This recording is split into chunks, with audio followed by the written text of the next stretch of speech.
ಇಲ್ಲಿ 14 ಮಾದರಿಗಳಲ್ಲಿ ಹಾ ಮೊದಲನೇ ಮಾದರಿ ಅಂದರೆ ಕೃಷಿಕರ ಆರೋಗ್ಯ ದೃಷ್ಟಿಯಿಂದ ಹಾಂ ಸರ್. ಅವರ ಮನೆಗೆ ಬೇಕಾಗಿರೋ ಹಣ್ಣು ತರಕಾರಿಗಳ ದೃಷ್ಟಿಯಿಂದ ಒಂದು ಮಾದರಿಗಳನ್ನು ನಾವು ಇಲ್ಲಿ ಮೊದಲನೇದಾಗಿ ತೋರಿಸ್ತೀವಿ.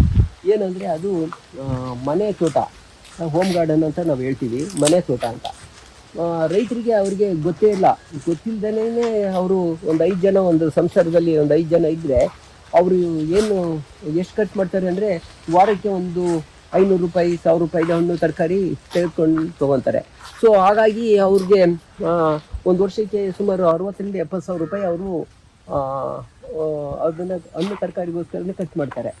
ಆದರೆ ಎಂಥದ ಹಣ್ಣು ತರಕಾರಿ ತಿಂತಾರೆ, ಅದು ಎಲ್ಲ ಕೆಮಿಕಲ್ ಆಗಿ ಬೆಳೆದಿರೋದು, ಆ ಥರ ಅದು ಪರಿಶುದ್ಧವಾಗಿರಲ್ಲ, ಅದು ಏನೇನೋ ಕೆಮಿಕಲ್ ಹಾಕಿರ್ತಾರೆ, ಅದರೊಳಗೆ ಪೆಸ್ಟಿಸೈಡ್ ರೆಸಿಪೀಸ್ ಇರುತ್ತೆ, ಇಂಥವನ್ನ ಅವ್ರು ಹೋಗಿ ತಿಂತಾರೆ.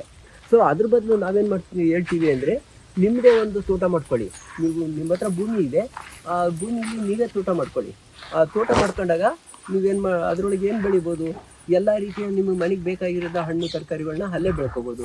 ಅಲ್ಲಿ ಒಂದು ಬಾಳೆ ಗಿಡ ಇರ್ಬೋದು, ಒಂದು ಪಪ್ಪಾಯ ಇರ್ಬೋದು, ಒಂದು ಸೀಬೆ ಗಿಡ ಇರ್ಬೋದು, ಒಂದು ಇದು ಇರ್ಬೋದು, ಅದಕ್ಕೆ ಸೊಪ್ಪುಗಳು ಬೆಳ್ಕೊಬೋದು. ಮತ್ತು ಬಿಸಿಲಿದ ಕಡೆಗೆಲ್ಲ ನೀವು ಟೊಮೊಟೊ ಬೆಳ್ಕೊಬೋದು, ಬದನೆ ಬೆಳ್ಕೊಬೋದು.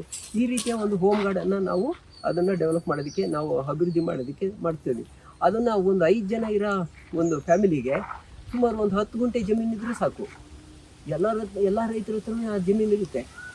ಆದರೆ ಅವ್ರೇನು ಮಾಡ್ತಾರೆ, ಅಲ್ಲಿಯೂ ಅಡಿಕೆ ಹಾಕೋದು, ಅಲ್ಲಿ ಒಂದು ತೆಂಗಿನ ಗಿಡ ಹಾಕೋದು, ಅಥವಾ ಅಲ್ಲಿ ಯಾವುದೋ ಒಂದು ಟೊಮೊಟೊ ಬೆಳೆಯೋದು. ಅದರಿಂದ ಏನು ಆದಾಯ ಬರುತ್ತೆ, ಆ ಆದಾಯದಿಂದನೇ ಈ ಬೇರೆದನ್ನೆಲ್ಲ ಕೊಂಡ್ಕೊಳ್ಳೋಕೆ ಟ್ರೈ ಮಾಡ್ತಾರೆ.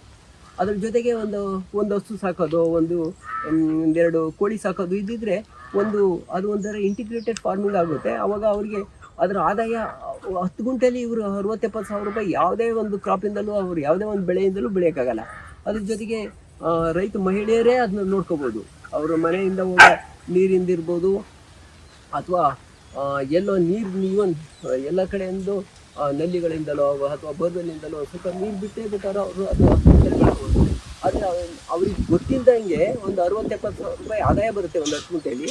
ಪ್ಲಸ್ ಅದರೊಳಗೆ ಎಲ್ಲ ವೈವಿಧ್ಯಮಯವಾದ ಒಂದು ಹಣ್ಣು ತರಕಾರಿಗಳನ್ನ ಅವ್ರು ಬೆಳ್ಕೊಬೋದು.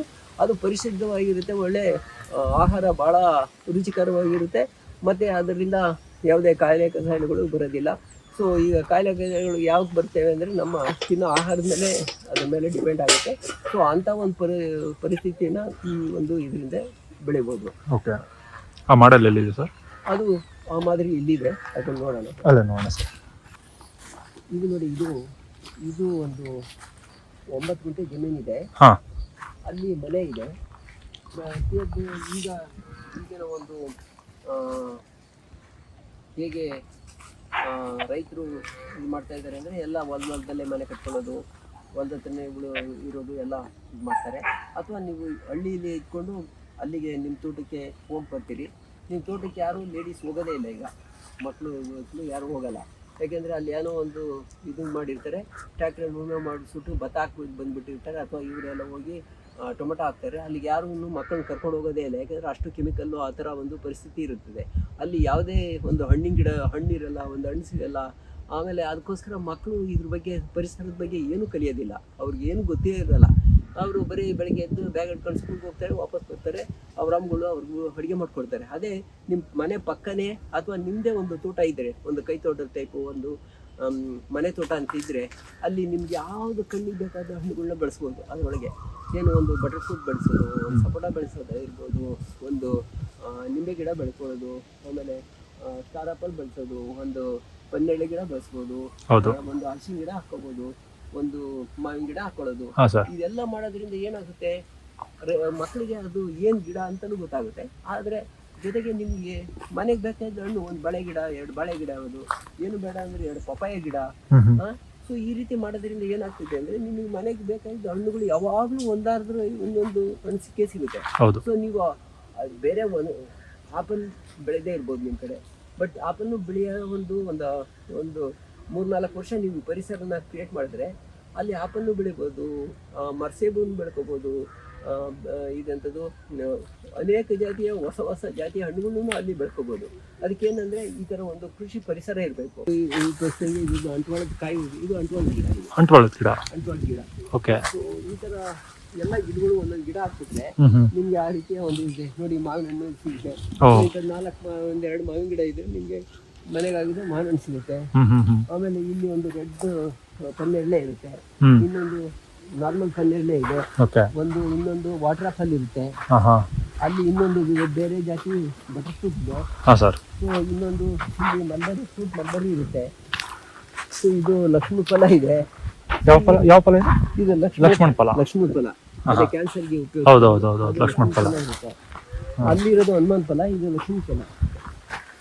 ಆಮೇಲೆ ಬಾಗಿಲೆಲ್ಲ ನೀವೊಂದು ಹಲಸಿನ ಹಣ್ಣು ತಗೊಳ್ಬೋದು. ಅಲ್ಲಿ ಸದಾನಂದ ವೆರೈಟಿ ಇದೆ ಇಲ್ಲಿ. ಆಲ್ ಸೀಸನ್ ಸರ್ವ ಋತು ಹಲಸು ಅಂತ ಇದು.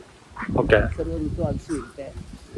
ಸರ್ವ ಋತು ಹಲಸಲ್ಲಿ ಏನಂದ್ರೆ ಎಲ್ಲ ಕಾಲದಲ್ಲೂ ಹಲಸಿನ ಬರ್ತಾ ಇರುತ್ತೆ. ಸೊ ಅದೊಂದು ಇದೆ. ಆಮೇಲೆ ಗಮ್ಲೆಸ್ ಜಾತಿ ಅಂತ ಇದೊಂದು ಇದೆ. ಗಮ್ಲೆಸ್ ಗಮ್ಮೆ ಇರಲ್ಲ, ಅಂಟಿರಲ್ಲ. ಅಂದ್ರೆ ಇದು ಬರೀ ಇರೋದು 9 ಗುಂಟೆಯಲ್ಲಿ. 9 ಗುಂಟೆಯಲ್ಲಿ ಇಷ್ಟು ಮರಗಳಿದಾವೆ. ಇಷ್ಟು ಮರಗಳು ಬೆಳೆಸ್ಬೋದು. ಅದ್ರ ಮಧ್ಯದಲ್ಲಿ ನಿಮ್ಗೆ ಸೊಪ್ಪು ತರಕಾರಿಗಳನ್ನ ಬೆಳೆಸ್ಕೋಬಹುದು. ಇಲ್ಲಿ ಇವಾಗ ಬಾಳೆ ಹಾಕ್ತಿವಿ. ಇದು ಬಾಳೆ ಇದಾಗಲಿಕ್ಕೆ ಬಾಳೆ ಹೋಯ್ತು ಇದ್ದಿದ್ದು. ಆಮೇಲೆ ನಿಮ್ಗೆ ಅಡಿಕೆ ಗಿಡ ಹಾಕೋಬಹುದು. ಅಡಿಕೆ ಗಿಡನೂ ಇದೆ ಇಲ್ಲಿ. ಬಟರ್ ಫ್ರೂಟ್ ಒಂದು 3-4 ಇದೆ ಅಲ್ವಾ? ಅಲ್ಲ, ಎಷ್ಟು ಗಿಡ ನೋಡಿದ್ವಿ? ಒಟ್ಟು ಒಂದು 4-5 ಗಿಡ ನೋಡಿದ್ವಿ. ಗಿಡ ಇದೆ. ಅಂದ್ರೆ ಇವೆಲ್ಲ ಒಂದೊಂದು ತಳಿಗಳು ಇವು. ಬೇರೆ ತಳಿಗಳು, ಬೇರೆ ವೆರೈಟಿ. ಇಲ್ಲಿ ನೀವೊಂದು 2 ಅಡಿಕೆ ಗಿಡ ಹಾಕೋಬಹುದು. ಇದಕ್ಕೆ ವಿಳೆದೆಲೆ ಬೇಕಾದ್ರೆ ಹಾಕೋಬಹುದು. ಪೆಪ್ಪರ್ ಈಗ ನಾವು ಮನೆ ಕಟ್ಟುವಾಗ ಹಾಕಿದ ಪೆಪ್ಪರ್ ಹಾಳಾಗೋಯ್ತು. ಈಗ ಮತ್ತೆ ಪೆಪ್ಪರ್ ಹಾಕ್ಬೇಕೀಗ. ಪೆಪ್ಪರು ವಿಳೆದೆಲೆ ಅಂಟಿಸ್ಕೋಬಹುದು ಇದಕ್ಕೆ. ಇದ್ರೊಳಗೆ